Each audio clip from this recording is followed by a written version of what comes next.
Hello friends, this is doctor Ranjit Singh. Dear friends, आज मैं आपके साथ डिस्कस करूंगा शेक्सपियर की tragedy the tragedy of King Lear के कुछ इम्पॉर्टेंट एमसीक्यूज़। हम पहले ही अपने लेक्चर्स में ट्रेजेडी ऑफ किंग लियर से संबंधित सारे इम्पॉर्टेंट पॉइंट्स डिस्कस कर चुके हैं। सभी कैरेक्टर्स के बारे में, प्लॉट के मेजर इवेंट्स के बारे में और इम्पॉर्टेंट लाइंस के बारे में सभी चीज़ें हम अपने लेक्चर में पहले ही डिस्कस कर चुके हैं। तो ये उम्मीद करेंगे आपसे कि आप इस लेक्चर में एमसीक्यूज़ को अटेम्प्ट करने से पहले उन वीडियोस को ज़रूर देख लें ताकि आपसे कोई भी रेलिवेंट और इम्पॉर्टेंट पॉइंट मिस ना हो। तो आइए स्टार्ट करते हैं। सबसे पहला क्वेश्चन है कि हु रोट किंग लियर। हम शॉर्ट में किंग लियर भी कहते हैं और पूरा नाम इस ट्रेजेडी का, इस प्ले का the tragedy of King Lear भी है। तो who wrote the tragedy of King Lear, who wrote King Lear, एक ही बात है। The answer is it is written by William Shakespeare. और ध्यान दीजिए, ये जो प्ले है ये लिखा गया था 1605 और 1606 में।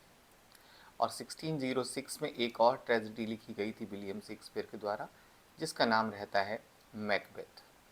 तो ये प्ले जो है tragedy of King Lear Macbeth से पहले लिखा गया था। When was King Lear written, और किंग लियर लिखा गया था 1605-1606 के बीच में। इस प्ले की सेटिंग कहाँ है? Where is the play set? मैंने अपने लेक्चर में आपको बताया था बहुत अच्छे से कि इसकी कहानी जो है इस प्ले की, the tragedy of King Lear की, प्री रोमन ब्रिटेन से रिलेटेड है। और ऐसा माना जाता है कि रोमन साम्राज्य जो ब्रिटेन में था उसका अंत 410 एडी में हुआ था, अर्थात इससे पहले की कहानी है। ये भी बताया जाता है कि इस प्ले की कहानी क्रिश्चियनिटी के जो रिलीजन है बेसिकली यूरोप का, उससे पहले की कहानी है। The story takes place in pre Roman Britain. इसकी सबसे पहली परफॉर्मेंस कहाँ हुई थी इस प्ले की? तो 1606 जब ये प्ले कंपोज हुआ था उसी ईयर मानी जाती है इसकी फर्स्ट परफॉर्मेंस, और वो हुई थी 26 दिसंबर को। और 26 दिसंबर को अगर आप देखें तो उसे माना जाता है सेंट स्टीफन्स डे। ये सब फेस्टिवल्स हैं वहाँ के जो धर्म से जुड़े हैं, क्रिश्चियनिटी से जुड़े हुए। तो इसी दिन, इसी फेस्टिवल को जिस दिन सेंट स्टीफन्स डे सेलिब्रेट किया जाता है, इसी दिन इसकी फर्स्ट परफॉर्मेंस नोटिस की जाती है, the tragedy of King Lear की। किस हिस्टोरिकल क्रॉनिकल से विलियम शेक्सपियर ने बोरो किया है इस स्टोरी को? अर्थात कौन सी कहानी जो विलियम शेक्सपियर के इस प्ले से पहले लिखी गई थी एज ए सोर्स वर्क करती है इस ट्रेजेडी का? तो आप जानते हैं एक बुक थी बहुत famous, Holinshed's Chronicles. Holinshed's Chronicles of England, Scotland and Ireland. इस बुक में स्कॉटलैंड के राजाओं की कहानियाँ, इंग्लैंड के राजाओं की कहानियाँ, स्कॉटलैंड के राजाओं की कहानियाँ और आयरलैंड के राजाओं की कहानियाँ थीं। उन्हीं कहानियों में से शेक्सपियर ने बोरो किया था अपने हिस्टोरिकल प्लेस के लिए और थोड़े से मॉडिफिकेशंस के साथ अपने प्लेस लिख दिए। यही है the chronicles of England, Scotland and Ireland. ये रेफेल हॉलिंशेड की बुक थी, 1587 में लिखी, और इसी को हॉलिंशेड्स क्रॉनिकल्स कहा जाता है। यहीं से विलियम शेक्सपियर ने अपने सभी हिस्ट्री प्ले जो हिस्ट्री से रिलेटेड हैं, जिनमें कैरेक्टर्स जो हैं हिस्टोरिकल हैं, उनकी कहानियाँ यहीं से बोरो की थी, हॉलिंशेड्स क्रॉनिकल्स। एक और बुक थी जो कि शेक्सपियर की द ट्रेजेडी ऑफ किंग लियर से बहुत पहले लिखी गई थी 12th सेंचुरी में, और उसका नाम था किंग लेयर। इस कहानी से भी कहा जाता है विलियम शेक्सपियर ने अपने प्लॉट की बहुत सारी घटनाएं बोरो की हैं। ये कहानी जो 12th सेंचुरी में थी, किंग लियर, ये किसने लिखी थी, ये बुक किसने लिखी थी। और किंग लियर जो राजा थे उनकी कहानी 12th सेंचुरी में लिखी थी जॉफ्री ऑफ मैनमाउथ ने अपनी बुक में।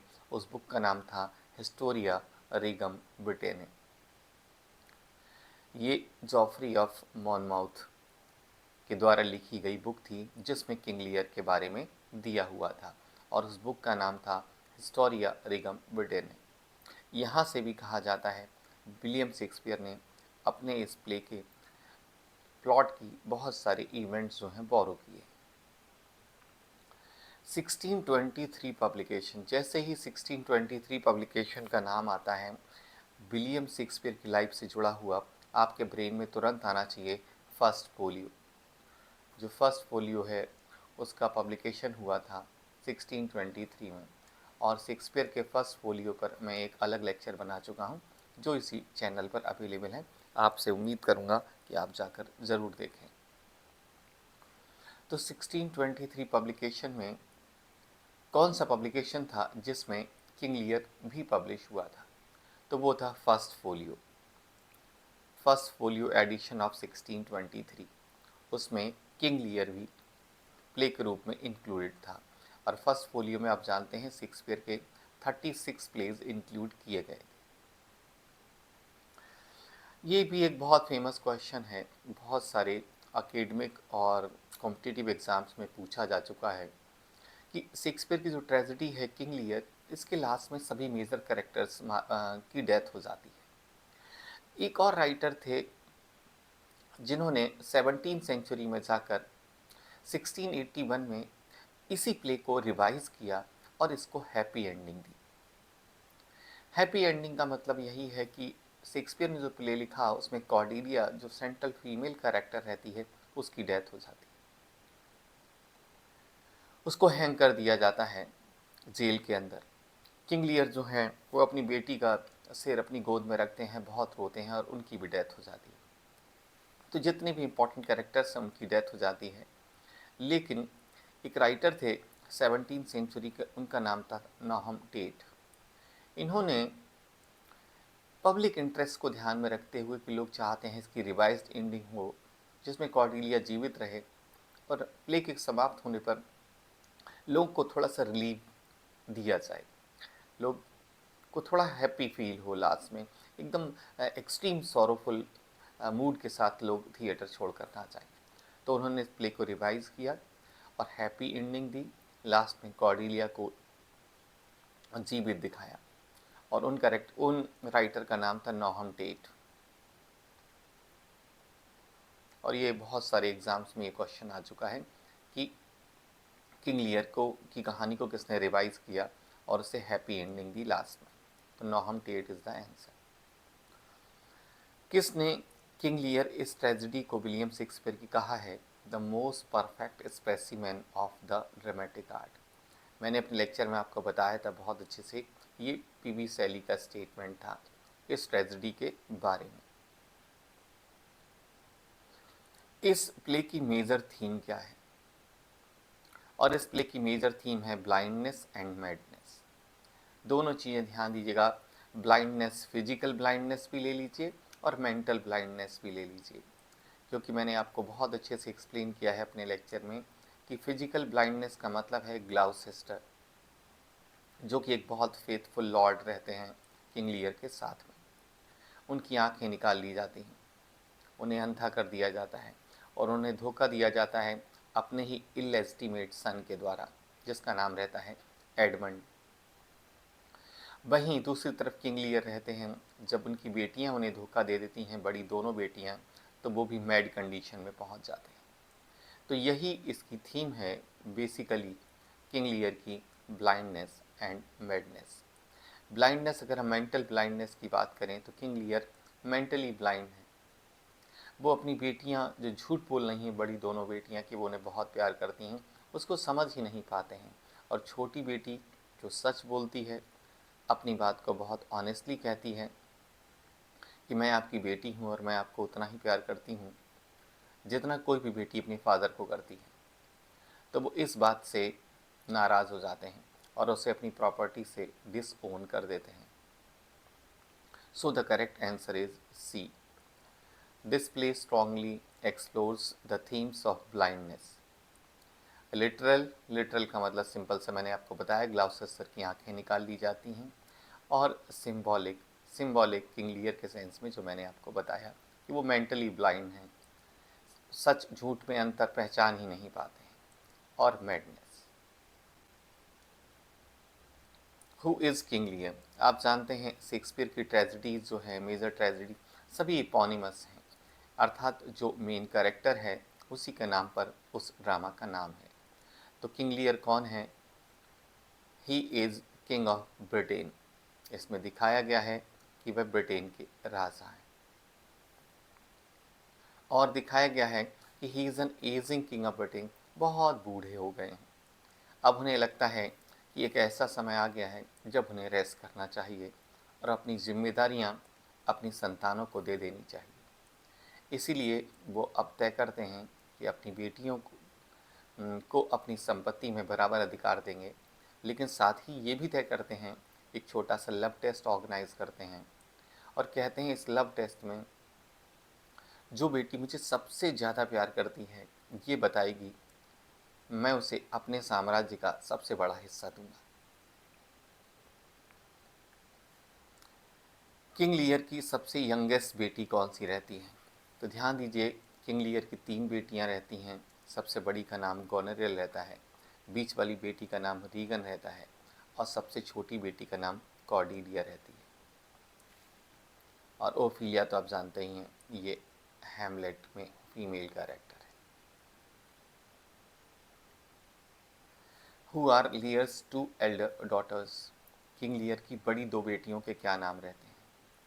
तो सबसे बड़ी गोनेरिल रहती है और बीच वाली रीगन रहती है। ये नाम हैं बड़ी दोनों बेटियों के। गोनेरिल सबसे बड़ी रहती है और रीगन मिडिल वाली बेटी रहती है किंग लियर की। गोनेरिल की मैरिज किसके साथ में होती है? गोनेरिल ये सबसे बड़ी बेटी है, इसकी शादी ड्यूक ऑफ एल्वेनी के साथ होती है। और ड्यूक ऑफ एल्वेनी एक बहुत अच्छे इंसान दिखाए गए हैं। सिर्फ एक ही कमी रहती है कि जब उन्हें पता लग जाता है कि उनकी वाइफ जो है अपने फादर के साथ खराब व्यवहार कर रही है, तो वो ओपनली अपोज नहीं करते। वह मना तो करते हैं, समझाते तो हैं, लेकिन कभी भी ओपनली अपोज नहीं करते हैं उसके सामने जाकर कि आप ऐसा ना करें या ये गलत है। साथ ही साथ में जब आप इस प्ले को स्टडी करेंगे तो आप देखेंगे गोनेरिल जो बड़ी बेटी रहती है वो अपने फादर को भी धोखा देती है, अपनी बीच वाली सिस्टर को भी धोखा देती है, उसे जहर का प्याला दे देती है उससे जेलसी फील करके, और अपने हस्बैंड को भी धोखा देती है ड्यूक ऑफ एल्वेनी को, क्योंकि ये एक अफेयर रखती है एडमंड के साथ में, जो कि ग्लाउसेस्टर का इलेस्टिमेट सन रहता है, इलेस्टिमेट बेटा रहता है। तो ऐसा करेक्टर है गोनेरिल। उसकी मैरिज होती है ड्यूक ऑफ एल्वेनी के साथ में। जो बीच वाली बेटी रहती है मिडिल डॉटर रीगन, उसकी मैरिज किसके साथ में होती है? उसकी मैरिज होती है ड्यूक ऑफ कॉर्नवॉल के साथ में। ये जगह का नाम रहता है कॉर्नवॉल वगैरह, वहाँ का राजा ड्यूक कहलाता है। ड्यूक छोटे साम्राज्य का राजा रहता है। और ध्यान दीजिए, ड्यूक ऑफ कॉर्नवॉल उतना ही निर्दयी है, उतना ही क्रूअल कैरेक्टर के रूप में दिखाया है जितना कि ये बीच वाली बेटी क्रूअल दिखाई है। और यही दोनों रहते हैं जो कि ग्लाउसेस्टर की आंखें निकलवा लेते हैं ऑर्डर देकर। ग्लाउसेस्टर का के 2 बेटे रहते हैं, ध्यान दीजिएगा। एक जो मैरिज से बॉर्न है, लीगल मैरिज से बॉर्न है, वो उनका लेस्टिमेट बेटा है, लीगल बेटा है, और उसका नाम रहता है एडगर। और एक जो है उनका इलेस्टिमेट सन है जो कि वैध शादी से बॉर्न नहीं है, उसका नाम रहता है एडमंड। यही है जो धोखा देता है अपने फादर को भी, और अपने फादर को अपनी बातों में फंसाकर ये यकीन दिला देता है कि उनका असली बेटा जो है एडगर, वो उन्हें धोखा देना चाहता है, मारना चाहता है, और अपने फादर से और अपने भाई से बदला लेता रहता है अपने इलेस्टिमेसी के लिए।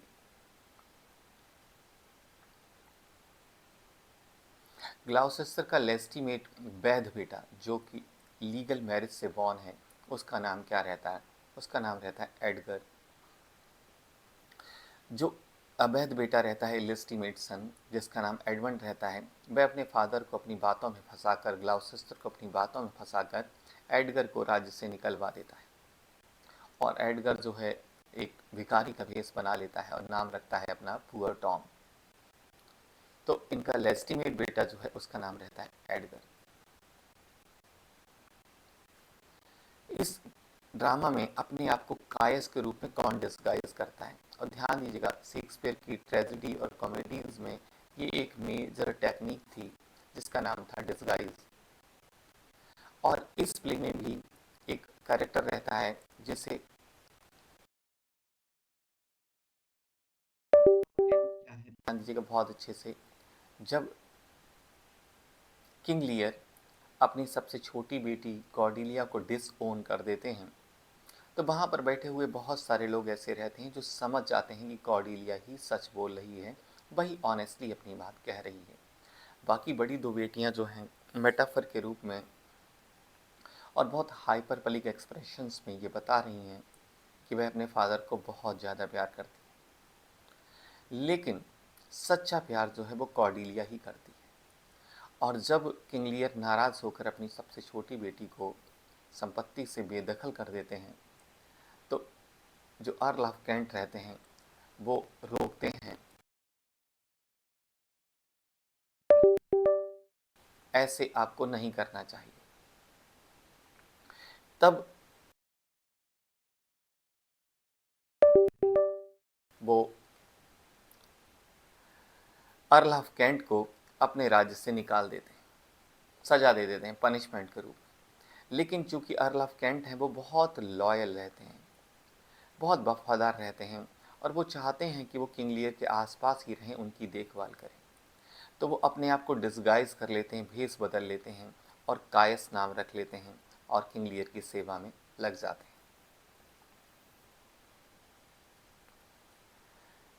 कौन है इस ड्रामा के अंदर जो अपने आप को डिस्गाइज कर लेता है और नाम रख लेता है पुअर टॉम? मैंने अभी आपको बताया एक भिखारी का नाम रखता है पुअर टॉम, अपने आप को भिखारी का भेष बना लेता है। और ऐसा करता है एडगर, जो कि वैध बेटा है, लीगल बेटा है ग्लाउसेस्टर का। ग्लाउसेस्टर जो कि एक बहुत फेथफुल लॉर्ड हैं किंग लियर के। तो वही अपने आप को, जब उसके फादर उसे राज्य से निकाल देते हैं, तो वह अपने आप को डिस्गाइज कर लेता है और भिखारी के रूप में अपना नाम रखता है पुअर टॉम। देखो, मैड बेगर बन जाता है और नाम रखता है पुअर टॉम।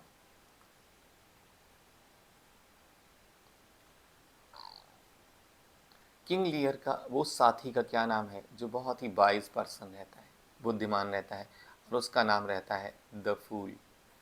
यही एक कैरेक्टर है जो किंग लियर के साथ रहता है और अपने बिटी रिमार्क से, अपने बहुत इंटेलिजेंट स्टेटमेंट से किंग लियर को याद दिलाता रहता है कि आपने गलतियाँ की हैं।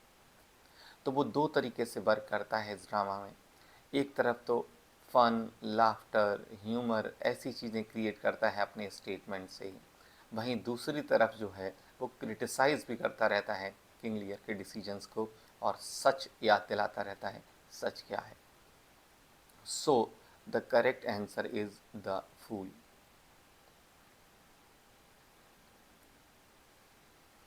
किंग लियर कौन सा टेस्ट ऑर्गेनाइज करते हैं अपने राज्य का डिवीज़न करने से पहले? तो वो लव टेस्ट ऑर्गेनाइज करते हैं अपनी बेटियों के प्यार की जांच पड़ताल करने के लिए कि उनकी तीनों बेटियों में से उन्हें सबसे ज़्यादा प्यार कौन करता है। So the answer is B, a love test.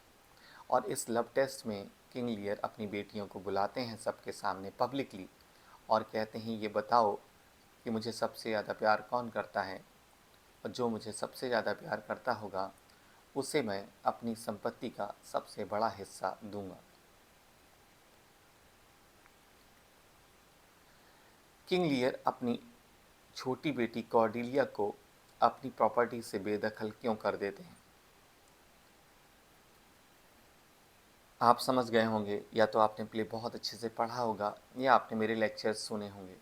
तो इसका सबसे मेन कारण यही रहता है, वो रिप्लाई करती है अपने फादर को जब कहते हैं कि बताओ कितना प्यार करते हो अपने फादर को, तो वो कहती है कि I love you as my duty, no more no less. ऐसा बोलती है कि मैं आपकी बेटी हूँ, तो मेरी जो ड्यूटी है एज ए डॉटर अपने फादर को प्यार करने की, ये दुनिया में कोई भी बेटी, ड्यूटीफुल डॉटर जो अपने फादर को जितना प्यार करती होगी उतना ही मैं भी करती हूँ, न ज़्यादा उससे न उससे कम। ये बहुत ही प्रैक्टिकल और ऑनेस्ट रिप्लाई होता है कॉर्डिलिया का।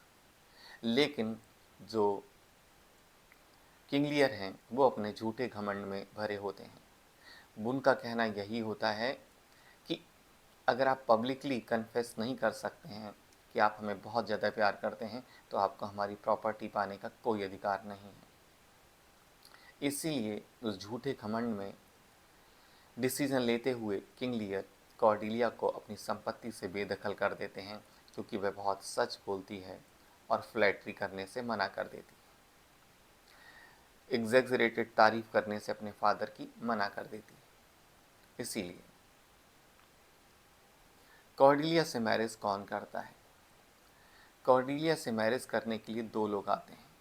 एक ड्यूक ऑफ बर्गंडी आते हैं जो दिखाते हैं कि उन्हें बहुत अफेक्शन है, बहुत प्यार है कॉर्डिलिया से, लेकिन जैसे ही उन्हें पता लगता है कि कॉर्डिलिया के साथ में दहेज में मुझे कुछ नहीं मिलेगा, तो वो तुरंत ही मना कर देते हैं मैरिज से। वहीं किंग ऑफ फ्रांस हैं जो बहुत खुश होते हैं, वो बहुत इम्प्रेस हो जाते हैं कॉर्डिलिया की ऑनेस्टी से, और उन्हें दहेज से कोई लेना देना नहीं है। वे कॉर्डिलिया से मैरिज का प्रपोजल देते हैं।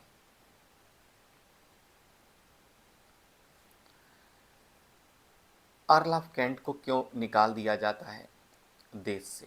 मैंने आपको बताया, जब कॉर्डिलिया के लिए किंग लियर डिसओन कर देते हैं अपनी प्रॉपर्टी से, तो अर्ल ऑफ कैंट जो हैं उन्हें रोकते हैं, क्रिटिसाइज़ करते हैं कि ये डिसीज़न आपका उचित नहीं है। क्योंकि उस समय पर किंग लियर जो थे अपने झूठे घमंड से भरे हुए थे, तो वो अर्ल ऑफ कैंट को भी आदेश देते हैं राज्य छोड़ने का, जिसकी वजह से अर्ल ऑफ कैंट जो है अपना भेष बदल लेते हैं और कायस नाम से किंग लियर के साथ रहते हैं उनकी सेवा करने के।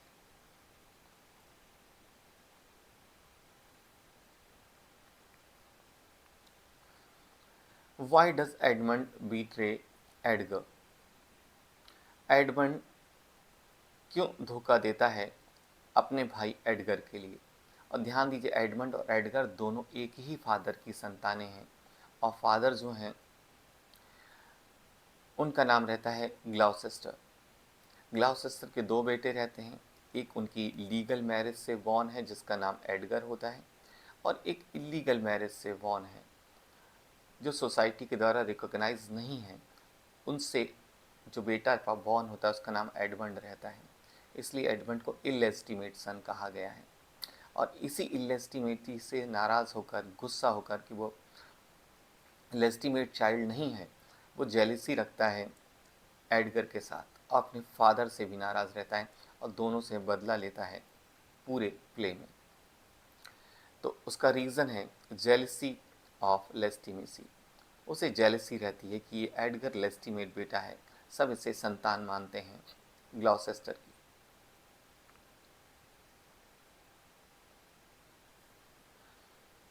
केंट के साथ क्या होता है ग्लॉसेस्टर के घर पर?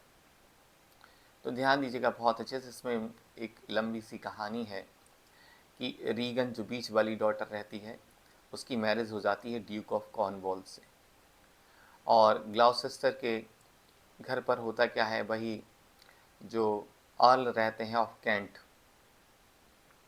उनको वहाँ पर भेजा जाता है। अर्ल ऑफ कैंट चूँकि वो उस समय भेष बदल कर कायस के रूप में होते हैं, उनको वहाँ पर भेजा जाता है कि आप जाएं, पहले से सूचना दे दें कि राजा आने वाले हैं, किंग लियर आने वाले हैं।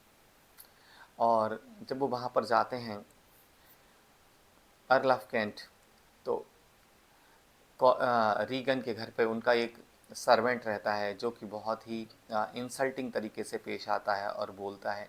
उसका नाम रहता है ऑसबोल्ड। ऑसबर्ड के साथ अर्ल ऑफ कैंट की बहस हो जाती है वहाँ पर, क्योंकि ऑसबर्ड जो है किंग लियर के सम्मान नहीं करता उनके लिए बहुत इंसल्टिंग तरीके से बोलता है, जिसकी वजह से ऑसबर्ड और अर्ल ऑफ कैंट के बीच में तलवारें खिंच जाती हैं, लड़ाई होने लगती है।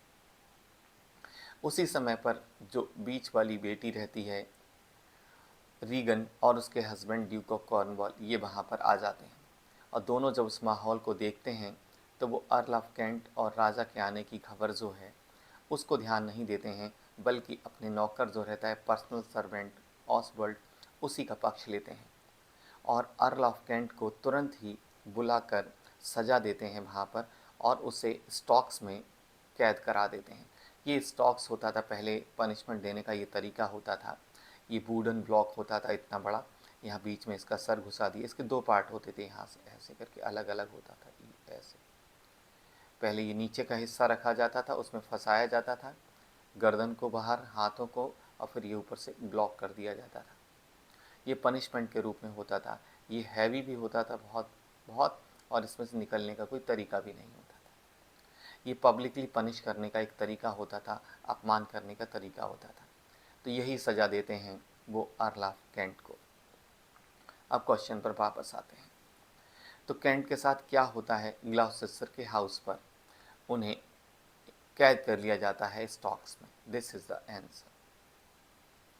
और ये स्टॉक्स है, ये वुडन ब्लॉक जो है ये स्टॉक्स कहलाता था।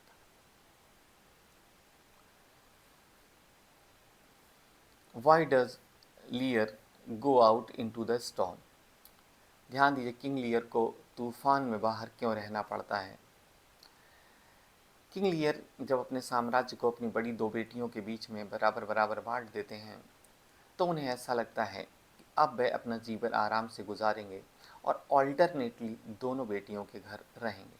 कुछ दिन बड़ी बेटी के घर, कुछ दिन बीच वाली बेटी के घर। इस तरीके से उनका जीवन कट जाएगा और उनके साथ में जो लॉर्ड्स हैं उनके साथ वो खूब इंजॉय करेंगे। यही सोच रहे होते हैं किंग लियर।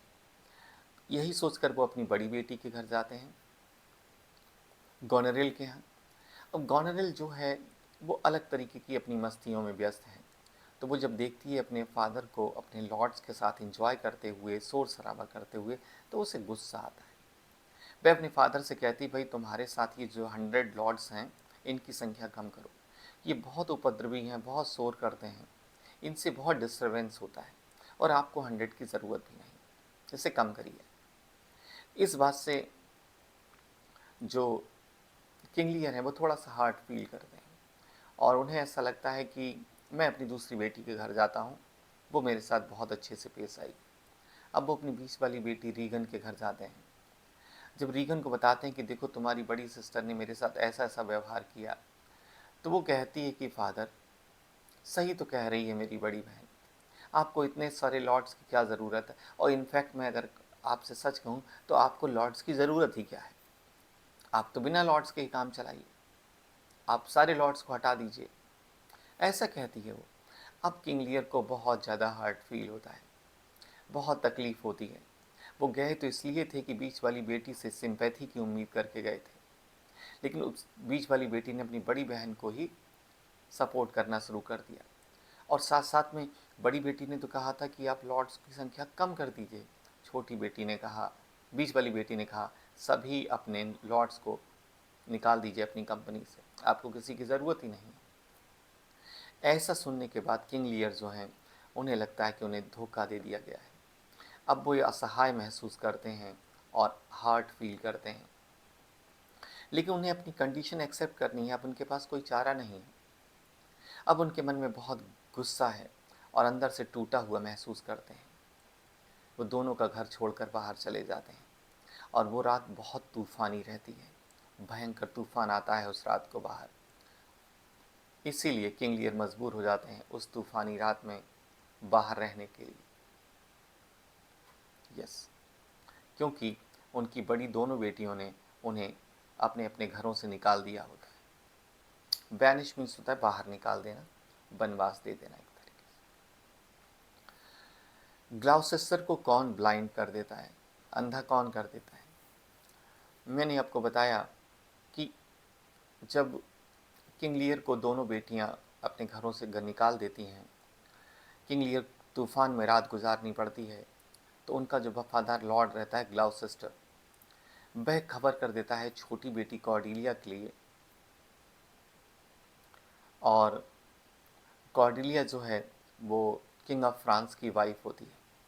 जब कॉर्डेलिया के पास खबर पहुंचती है कि उनके फादर की बहुत बुरी स्थिति है, तो वह तुरंत ही एक बहुत बड़ी सेना लेकर ब्रिटेन की तरफ चल देती है युद्ध के लिए, ताकि अपने फादर को न्याय दिला सकें। ये खबर ग्लाउसेस्टर का बेटा एडमंड, जो कि इल एस्टीमेट होता है, जो बदला लेना चाहता है अपने फादर से और अपने भाई एडगर से, ये तुरंत जाकर बीच वाली बेटी रीगन और उनके हस्बैंड ड्यूक ऑफ कॉर्नवॉल दोनों को बता देता है कि मेरे फादर ने ऐसी सूचना कॉर्डेलिया के पास भेज दी है। अब बहुत बड़ी सेना के साथ कॉर्डेलिया आपसे बदला लेने आ रही है। जब ये खबर कॉर्नवॉल को, ड्यूक ऑफ कॉर्नवॉल को और रीगन को पता लग जाती है, तो वो तुरंत ही ग्लाउसेस्टर को अरेस्ट करा लेते हैं, और अरेस्ट कराने के बाद पनिशमेंट के रूप में ग्लाउसेस्टर की आंखें निकाल लेते हैं। तो कौन ब्लाइंड करता है? Duke of Cornwall. ये उनकी आंखें निकाल लेता है और अंधा करवा देता है। ग्लाउसेस्टर जब अंधे हो जाते हैं तो उनको दूर डोवर की तरफ ले जाया जाता है सुरक्षित रखने के लिए। और ध्यान दीजिएगा, असहाय महसूस करते हैं ग्लाउसेस्टर जब उनकी आंखें निकाल ली जाती हैं। तो ऐसी असहाय स्थिति में इनकी मदद करता है इनका अपना असली बेटा एडगर, जो कि पुअर टॉम के रूप में भेष बदले हुए है। वह आ जाता है और गाइड करता है, ले जाता है डोवर की तरफ। वही बीच जो है डोवर बीच, जो आपको बताया इंग्लैंड और फ्रांस के बीच, वहीं ले जाता है उस तरफ ताकि सुरक्षित रख सके। और इसके बीच बहुत सारी घटनाएं होती हैं। ग्लाउसेस्टर को जान से मारने की भी कोशिश की जाती है, जहां पर एडगर बचाता है अपने फादर को। क्वेश्चन है भी बना हुआ कि ग्लाउसेस्टर को जान से मारने की कोशिश कौन करता है, बल्कि बदले में खुद ही मारा जाता है। अब मैं आपको कहानी सुनाता हूँ, ज़रूरी हो जाती है। ग्लाउसेस्टर को जब निकाल दिया जाता है राज्य के बाहर, तो रीगन और ड्यूक ऑफ कॉर्नवॉल जो रहते हैं, ये दोनों तुरंत ही अपने पर्सनल सर्वेंट को ऑर्डर देते हैं, जिसका नाम रहता है ऑसबर्ड। इसी से अर्ल ऑफ कैंट की लड़ाई हुई थी। तो ऑसबर्ड को तुरंत ऑर्डर देते हैं कि तुम जाओ, तुरंत एडमंड को बताओ जाके, जो ग्लाउसेस्टर का बेटा है, उसको बताओ जाकर कि वो ग्लाउसेस्टर को जान से मार दे, हत्या कर दे इनकी। ऑसबर्ड जाता है और एडमंड को बताने से पहले रास्ते में उसकी मुलाकात ग्लाउसेस्टर से और उसके साथ जो भिखारी है, मैड भिखारी पुअर टाउन, उनसे हो जाती है। तो ऑसबर्ड अपनी तलवार निकाल कर ये सोचता है कि लाओ इसको मैं ही मार देता हूँ, तो मेरी बहुत तारीफ होगी, मुझे हो सकता है सम्मान भी मिल जाए। तो तलवार निकाल कर जब मारने जाता है, तो रास्ते में उसके बीच में आ जाता है इनका असली बेटा एडगर, और उससे लड़ाई होती है, ऑसबर्ड मारा जाता है। यही कहानी है उसकी। तो पुअर टॉम जो है, एडगर बीच में आ जाता है और वह ग्लाउसेस्टर को मारने से रोक देता है। जब लड़ाई होती है उनके बीच में, तो एडगर खुद ऑसबर्ड को मार देता है। रीगन को पॉइजन कौन देता है? अब ध्यान दीजिएगा, ये 3 बेटियां हैं किंग लियर की। सबसे बड़ी गोनेरिल है, बीच वाली रीगन है, और सबसे छोटी कॉर्डेलिया है। इन दोनों बहनों के बीच में, रीगन के बीच में और सबसे बड़ी वाली बहन जो गोनेरिल है, इनके बीच में जेलसी वाली फीलिंग्स आ जाती हैं। जेलसी वाली फीलिंग्स सिर्फ इसीलिए आ जाती हैं, ध्यान दीजिएगा, इनके एक्स्ट्रा मैरिटल अफेयर्स डेवलप हो जाते हैं, और वो एक्स्ट्रा मैरिटल अफेयर्स डेवलप हो जाते हैं एडमंड के साथ में, EDMUND, एडमंड के साथ में, जो कि ग्लाउसेस्टर का इल एस्टीमेट बेटा रहता है। वह दोनों का फेवर जीत लेता है। रीगन के भी उससे एक्स्ट्रा मैरिटल अफेयर्स हो जाते हैं, और गोनेरिल के भी। अब चूंकि होता क्या है, बीच वाली बेटी जो रीगन रहती है, इसके हस्बैंड की डेथ हो जाती है, ड्यूक ऑफ कॉर्नवॉल की। जब ग्लाउसेस्टर को अंधा कर दिया जाता है, तो उसके बाद में एक वहाँ सैनिक रहता है, जो इस बात से बहुत नाराज़ हो जाता है कि ग्लाउसेस्टर की आंखें निकाल ली हैं। तो वो तुरंत ही ड्यूक ऑफ कॉर्नवॉल पे अटैक कर देता है अपनी तलवार लेकर। उनके बीच में लड़ाई होती है, हालांकि सैनिक मारा जाता है, लेकिन ड्यूक ऑफ कॉर्नवॉल बहुत घायल हो जाते हैं। उन घावों की वजह से बाद में उनकी डेथ हो जाती है। तब रीगन जो है विधवा के रूप में है, अकेली है, और वह फ्री है एडमंड के साथ अपना अफेयर कंटिन्यू करने के लिए। गोनेरिल के भी अफेयर रहता है एडमंड के साथ में। अब गोनेरिल को चिढ़ हो जाती है कि वह ओपनली ऐसा नहीं कर सकती है, जबकि उसकी सिस्टर जो है वो एडमंड पर पूरा अधिकार ना कर ले। तो वो क्या करती है, रीगन के लिए एक जहर का प्याला तैयार कराती है और उससे जहर दे देती है। तो गोनेरिल ही रहती है बड़ी वाली सिस्टर, जो कि रीगन को जहर का प्याला दे देती है जेलिसी की वजह से। कारण क्या था वो मैंने आपको बताया बहुत अच्छे से, क्योंकि बड़ी बहन को लगता था कि रीगन अब विडो है तो वो फ्री है, मैरिज भी कर सकती है एडमंड से, और उसे डर था कि एडमंड का अफेक्शन और पावर अब वो लूज़ कर देगी, अब उसे नहीं मिलेगा। इसीलिए वो सीक्रेटली रीगन को, अपनी बीच वाली बहन को पॉइजन दिला देती। एडमंड को कौन हराता है ट्रायल सीन में, जहां फाइनल डिसीजन होने वाला होता है कॉम्बैट में। अब ध्यान दीजिए, एडमंड बुरा इंसान है। एडमंड ने अपने फादर को भी धोखा दिया, उनकी डेथ हो गई। एडमंड ने अपने भाई को भी धोखा दिया, एडगर को उससे राज्य से निकलवा दिया। पागल भिखारी के रूप में से जीवन गुजारना हुआ। एडमंड ने किंग लियर की दोनों बेटियों के साथ भी अफेयर रखा। अब जो किंग लियर की सबसे बड़ी वाली बेटी रहती है गोनेरिल, उसके हस्बैंड को पता लग जाता है, जिसका नाम रहता है ड्यूक ऑफ अल्वेनी।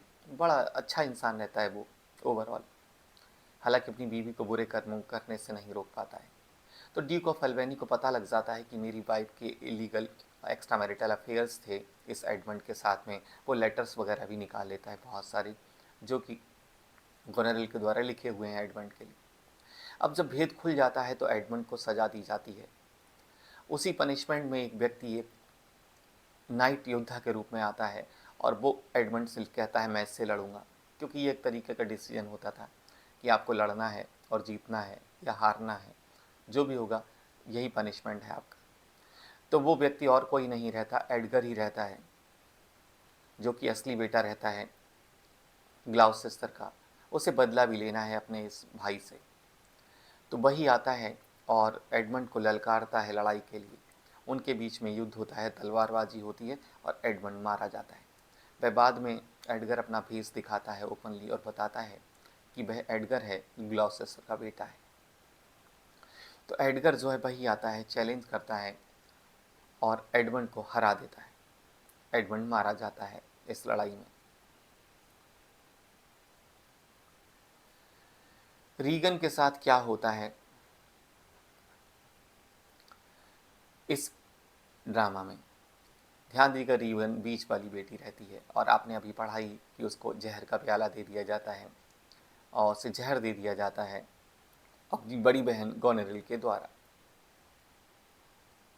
रीज़न क्या था उस जहर देने का, वो मैंने आपके साथ पहले ही डिस्कस किया है। बड़ी सिस्टर के साथ क्या होता है गोनेरिल के साथ, बड़ी सिस्टर सुसाइड कर लेती है। और सुसाइड क्यों कर लेती है, क्योंकि उसके हस्बैंड को पता लग जाता है बहुत अच्छे से, ड्यूक ऑफ अल्वेनी को, कि मेरी वाइफ के रिलेशंस हैं एडमंड के साथ में। उसे लेटर्स वगैरह भी मिल जाते हैं बहुत सारे, और गोनेरिल के सारे भेद खुल जाते हैं। उसने अपनी बीच वाली बहन के लिए भी पॉइजन वगैरह भी दिया है, सारे भेद खुलने वाले होते हैं, इसीलिए वो अपने आप को मार लेती है। हालांकि ऐसा केवल बताया गया है कि वह राज्य से निकल जाती है, भाग जाती है वहाँ से, और बाद में खबर आती है कि उसने अपनी जान ले ली है।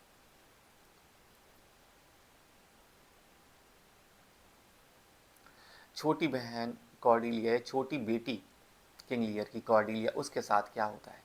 कॉर्डिलिया जब पता लग जाता है यहाँ पर सभी लोगों को कि कॉर्डिलिया सेना लेकर आ रही है, तो ध्यान दीजिएगा कॉर्डिलिया और किंग लियर सबको अरेस्ट कर लिया जाता है। उसकी सेना हार जाती है युद्ध में, कॉर्डिलिया गिरफ्तार हो जाती है, और वही एडमंड जो रहता है, जिसके बारे में हमने क्वेश्चन अभी डिस्कस किया था कि उसका भाई एडगर उसे मार देता है, वही एडमंड ऑर्डर कर देता है, कहता है कॉर्डिलिया को और किंग लियर दोनों को मार दिया जाए। तो कॉर्डिलिया को सैनिक जाते हैं और जेल में बंद होती है कॉर्डिलिया और किंग लियर। कॉर्डिलिया को वहीं पर फांसी लगा दी जाती है जेल में ही, और किंग लियर उसके सिर को अपनी गोद में रखकर रोते हैं, और वहीं किंग लियर की डेथ भी हो जाती है। तो कॉर्डिलिया को जेल में हैंग कर दिया जाता है। ये उसके साथ होता है, कॉर्डिलिया के साथ। ये किंग लियर और कॉर्डिलिया को मारने का ऑर्डर देता कौन है? ये ऑर्डर एडमंड के द्वारा दिया जाता है सीक्रेटली उनको मारने का। एडमंड ग्लाउसेस्टर का वही इलेस्टिमेट बेटा। किंग लियर की डेथ कैसे होती है? किंग लियर दुख से उनकी डेथ हो जाती है जब वो कॉर्डिलिया की डेड बॉडी को होल्ड किए रहते हैं उस समय पर। ग्लाउसेस्टर को कब एहसास होता है, नहीं क्या एहसास होता है अंधा होने के बाद? उन्हें एहसास होता है कि उनका बेटा जो एडगर जिसको उन्होंने निकाल दिया राज्य से है, वही वास्तव में इनोसेंट है, उसने कोई गलती नहीं की है। सब गलती उनके अपने बेटे की है, इलेस्टिमेट बेटे की, जिसका नाम एडमंड रहता है। ये एहसास उन्हें होने लगता है। ड्यूक ऑफ कॉर्नवॉल के साथ क्या होता है जब वो ग्लाउसेस्टर की आंखें निकाल लेते हैं? ये वही रीगन के हस्बैंड हैं, बीच वाली बेटी के हस्बैंड हैं ड्यूक ऑफ कॉर्नवॉल। इनके साथ क्या होता है, मैंने आपको बताया अभी थोड़ी देर पहले था कि वहाँ एक सैनिक रहता है, वो तलवार से अटैक कर देता है ड्यूक ऑफ कॉर्नवॉल पर गुस्से में, और जिसमें कि ड्यूक ऑफ कॉर्नवॉल घायल हो जाते हैं बुरी तरीके से, और उन्हीं घावों की वजह से बाद में उनकी डेथ हो जाती है। उनको अपनी तलवार से घायल कर देता है। हालांकि रीगन तुरंत बीच में आ जाती है, वो सर्वेंट को मार देती है अपने हस्बैंड को बचाने के लिए, लेकिन ड्यूक ऑफ कॉर्नवॉल को घाव बहुत गहरे लग चुके होते हैं, और उसी वजह से ड्यूक ऑफ कॉर्नवॉल की उन्हीं घाव से बाद में डेथ हो जाती है। लास्ट में सत्ता किसे मिलती है? इस प्ले के एंड में दो ही लोग बचते हैं इंपॉर्टेंट इसमें, इस प्ले के लास्ट में। एक अर्ल ऑफ कैंट बचते हैं और दूसरे एडगर बचता है, जो कि ग्लाउसेस्टर का बेटा रहता है असली वाला। यही दो लोग ही बचते हैं लास्ट में। तो इन्हीं दोनों को सत्ता ऑफर की जाती है। हालांकि कैंट तुरंत कहते हैं मैं बूढ़ा हो चला हूँ, अब मैं बहुत जल्दी किंग लियर को फॉलो करने वाला हूँ आफ्टर हिज डेथ। तो ऐसा माना जाता है कि जो रियल होल्डर हैं उस सत्ता के, वो एडगर ही रहते हैं। सो the correct answer is be here.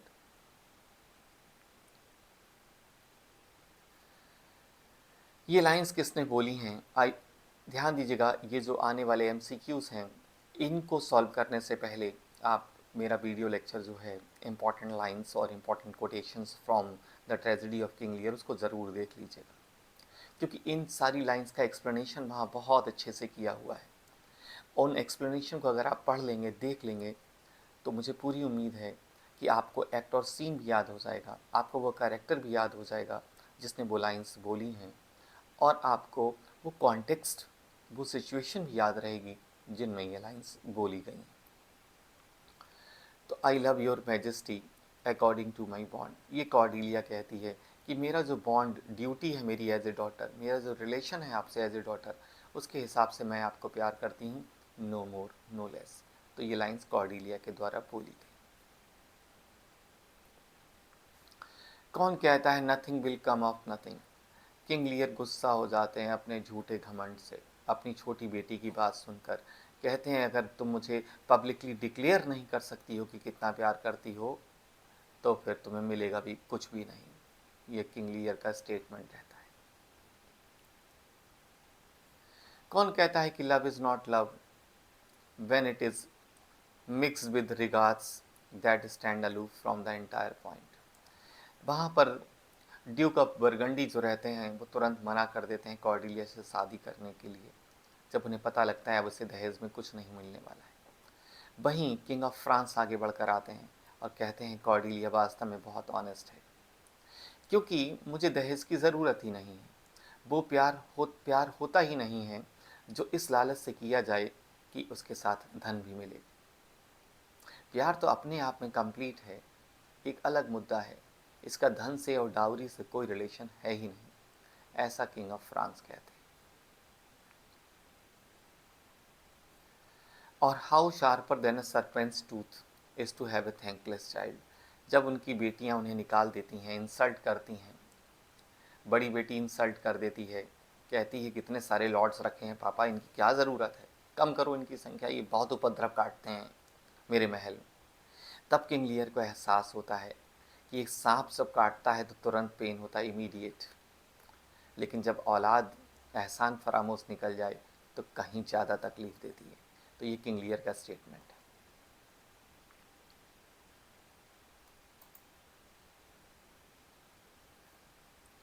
ये लाइंस किसकी है? स्ट्राइविंग टू बेटर ऑफ बीमार वॉट्स बेल, ये ड्यूक ऑफ अल्वेनी का स्टेटमेंट है।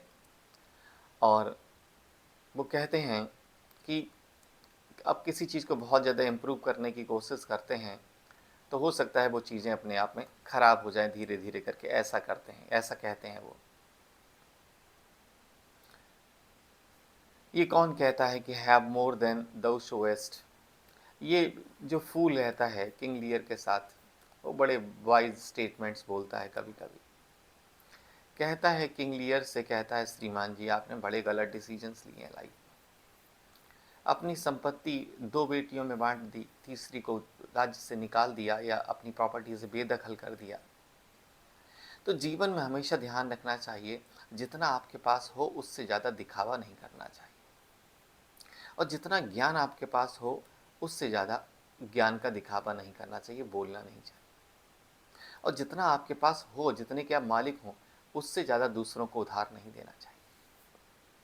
क्योंकि ये तीनों काम अगर आप करते हैं तो आप निश्चित है कि आपके साथ दुख आएगा ही आएगा, जीवन में तकलीफ़ें आएंगी ही आएंगी। और आपके पास जितना था सब तो बांट दिए, उससे ज़्यादा बांट दिए। जितना आपके पास था उतना आपको बांटना ही नहीं चाहिए था, उतना आपको बताना ही नहीं चाहिए था अपनी बेटियों के आपके पास क्या क्या है। तो दुख तो आपकी लाइफ में आएगा ही आएगा। तो ये पहेली के थ्रू द फूल है जो कि आलोचना करता है किंग लियर की। और I am a man more sinned against than sin, ये बहुत ही फेमस लाइन है इस ट्रेजेडी की। और ये किंग लियर का स्टेटमेंट है, एग्जाम में बहुत आता है। किंग लियर कहते हैं पश्चाताप करते हुए कि मैं एक ऐसा व्यक्ति हूँ मोर सिंड, जिसे पनिशमेंट बहुत ज़्यादा मिला है जीवन में, उन कार्यों के बदले जो सिनिंग मैंने किए हैं, गलत काम किए। अर्थात मेरी जो रॉन्ग वर्क्स हैं, रॉन्ग एक्शंस हैं, वो कम हैं, लेकिन पनिशमेंट मुझे बहुत ज़्यादा मिला है जीवन में, तकलीफ़ें बहुत मिली हैं। तो ऐसा एहसास तब होता है जब किंग लियर उस तूफान में फंस जाते हैं, दोनों बेटियां उन्हें अपने राजमहल से निकाल देती हैं। तब ये किंग लियर का स्टेटमेंट रहता है। ये कौन कहता है? As flies to wanton boys are we to the gods they kill us for their sport. Gloucester की जब आंखें निकाल ली जाती हैं तो ग्लाउसेस्टर थोड़े से पेसिमिस्टिक हो जाते हैं। उन्हें लगता है भगवान कहाँ बैठा है और इंसानों के साथ जस्टिस नहीं करता गॉड। जो अच्छे इंसान हैं उनके साथ बुरा हो रहा है, जो बुरे हैं उनके साथ अच्छा हो रहा है। ऐसा ग्लाउसेस्टर को लगने लगता है और उन्हें लगता है जीवन निरर्थक है। जैसे मक्खियाँ और मच्छर होते हैं शरारती बच्चों के लिए छोटे छोटे, वो अपने आनंद के लिए उन मक्खी मच्छरों को मारते रहते हैं, इंजॉय करते रहते हैं। वैसे ही भगवान ऊपर बैठा है, बहुत निर्दयी है, हमें मारता रहता है और अपने मनोरंजन के लिए खेलता रहता है। हमें मारने में, हमें दुख देने में, हमें तकलीफ़ें देने में उसे इंजॉयमेंट मिलता है गॉड को। गॉड बहुत क्रूअल है। ऐसा ग्लाउसेस्टर को फील होता है जब उन्हें अंधा कर दिया जाता है। इसके बाद ये man must endure their going hence even as their coming hither ripeness is all, ये भी एक बहुत फेमस स्टेटमेंट है, बहुत फेमस डायलॉग है इस ड्रामा का। और ये जो बेटा है एडगर, जो कि असली बेटा रहता है ग्लाउसेस्टर का, उसके द्वारा बोली गई लाइन्स है। जब उसके फादर की डेथ हो जाती है ग्लाउसेस्टर की, तब वो इस लाइन्स को बोलता है, बहुत दुखी रहता है। कहता है कि इस दुनिया से जाना, going from hence, going from this world, अर्थात डेथ, इंसान को इस डेथ को बिल्कुल एक्सेप्ट करना चाहिए, वैसे ही जैसे कि इस दुनिया में आना इंसान एक्सेप्ट करता है।